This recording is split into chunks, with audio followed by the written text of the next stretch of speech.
Hello everyone. So today what we are going to see is basically a trick to remember the end conditions and effective length of a column in case of a buckling.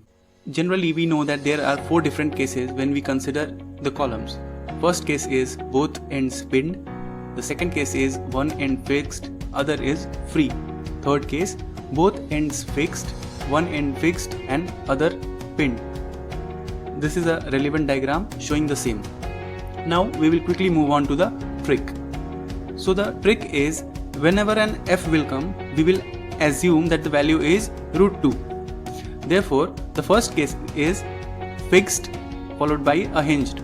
Now in this fixed we have one f, therefore √2. Now whether this √2 will be in numerator or denominator, we can remember it by this word hinged.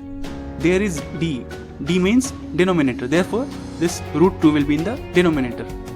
Next case, fixed.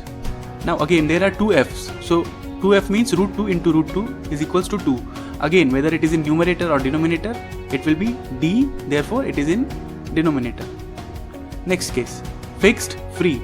Now again two f's, therefore √2 into √2, 2.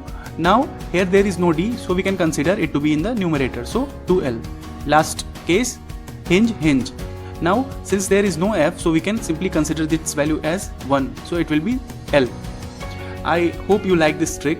For more such tricks, please like, share and subscribe. Thanks for watching. Have a nice day.